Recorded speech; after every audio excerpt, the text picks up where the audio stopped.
তোরা কলকাতার তৈলি যে গাদার গোষ্ঠী ইন্ডিয়ার কাছে রিফিউজির মতো তোরা জীবনে টিয়া দিয়ে ইলিশ মাছ কিনি খাইছ।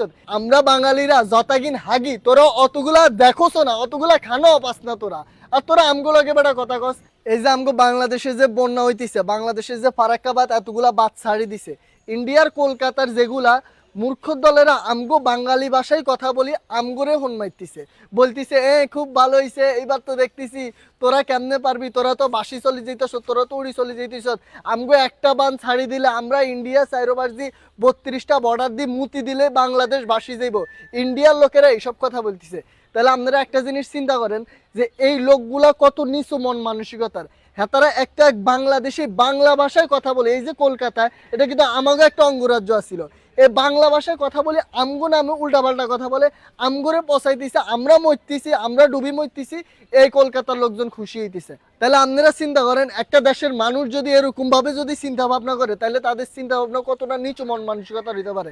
আর এই যে কিছু আছে কলকাতার পাজিত, ওরা তো ফকির নিরে ভাই, ওরা জীবনে এই যে বলে যে ইলিশ মাছ, আমরা তো টনে টনে ইলিশ মাছগুলো তো করে কি পাঠাইতাম, গিফট পাঠাইতাম। তোরা জীবনে টিয়া দিয়ে ইলিশ মাছ কিনি খাইছ। এই যে ইন্ডিয়ার ফকিরনি বস্তিগুলা, তোরা বল, তোরা রাস্তার দিকে বের হ, তোগো রাস্তায় সবসময় গরু কাদা ঘু মু, মানে কি যে একটা অবস্থা। তোগো দেশে যত সমস্যা সব তোগো দেশে, তোগো দেশে গুমু যেখানে সেখানে পড়ে থাকে, তোগো দেশে বাথরুমও নাই। আমরা বাঙালিরা যতাগিন হাগি তোরা অতগুলা দেখোছ না, অতগুলা খানো পাস না তোরা। আর তোরা আমগুলোকে বেটা কথা কস। তোগো ইন্ডিয়াতে প্রতিদিন কয়েকশো মেয়ে ধর্ষণ হয় প্রতিদিন।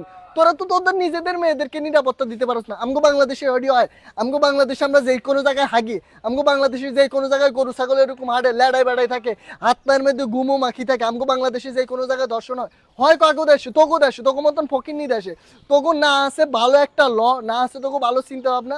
আরেক ফকিরনি হয়তো চা বেশি বেশি, মানে একটা একটা দেশের প্রেসিডেন্ট চা বানাইছে, হিজার যোগ্যতা কদ্দুর আর হইতে হারে এটা রাঙ্গু বুঝান লাগবে না। যেই জায়গায় দরকার একটা শিক্ষিত মানুষ, পড়াশোনা করা মানুষ, যেই জায়গায় বুঝবে শুনবে অ্যানালাইসিস করবে, হিজার তো মাথাই নেই। হিজার কাছে কি মাথা আছে, কোন জায়গায় চায়ের দুধ বেশি দিতে হবো, কোন জায়গায় চিনি বেশি দিতে হবো। তোগো ল মেকার রইলো যে আস্তারা বস্তি, কারণ হিগুন তো উড়িয়েছে বস্তির তুন চা বানায় বানায়।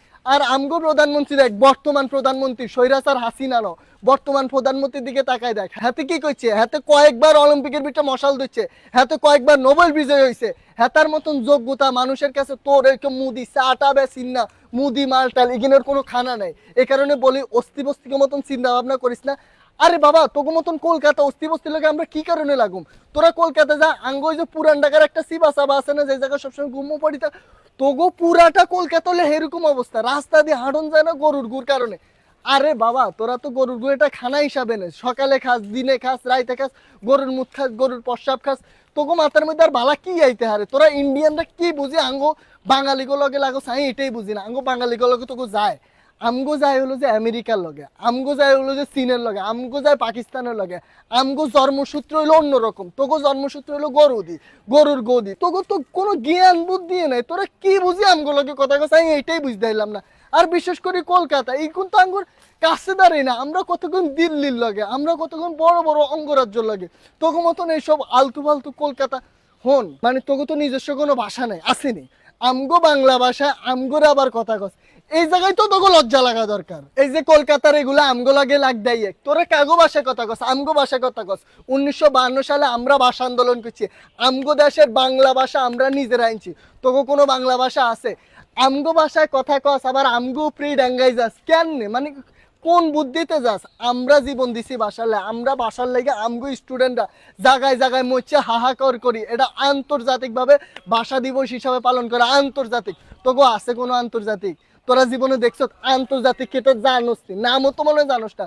1952 সালে কত হাজার হাজার স্টুডেন্ট সকল মারা গেছে শুধু এই বাংলা ভাষার কারণে, যেটাই অন্মুখ দি কইয়ের, সেটা তোগো আসেনি। আমগো মুখের ভাষায় তোরা কথা বলোস, এরপরে আবার আমগরে বলো যে এখন তো বন্যার পানি ছাড়ি দিছি, তোরা বাঙালিরা মরি যাইতিস, বাসি যাইতিস, হিন্দু মুসলমান যেটাই হোক, এখন তো আমরা তোরা জিতস না। তোরা হইলে আস্তারা বোধায় বোধায় কিনলে খাস তো গুমুত, তো বুদ্ধি কেমনে হইব তো গো? তোরা কলকাতার তৈলি যে গাদার গোষ্ঠী ইন্ডিয়ার কাছে রিফিউজির মতন। কেমনে রিফিউজি কি জানোস নি? এই যে আমগো বাংলাদেশে বিটা আমরা রোহিঙ্গারে জায়গা দিছি, রোহিঙ্গারা কোনো মতে আমগো জায়গায় থাকতেছে, তোরা কলকাতারে ঠিক ইন্ডিয়ার কাছে এরকম ভাবে রাখতেছ। আর এই কলকাতা তো আসলে আমগো বাংলাদেশের ভিতরে, তোরা এইসব গু খাই না দেখি আর গাদাগো মতন চলাফেরা দেখি, ফর্সা মচ্চাপ খাই, এই কারণে আমরা বাংলাদেশি তো আউট করে দিছি। কারণ এটা হলো যে আমগো দেশের বাইরে থাকুক, দুর্গন্ধ দূরের থেকে আসুক, কাছে যেন না থাকে, এই কারণে আমরা কলকাতার বেটা বাইরে রাখছি। আর তোরা বেটা কি বলস, আরে বাবা রে, মানে আমগো বাংলাদেশের তোরা হন মারবি, তোর হন মারানোর টাইম আসিনি আমগো, তোগুলো লোকে বেটা আমরা যাই, আমরা তো ডাইরেক্ট দিল্লির লগে কথা কইম বেটা, যা কলকাতা স্যাঙ্গের বাল হগল, ডাইরেক্ট দিল্লির লগে কথা কইম, দিল্লি আয়।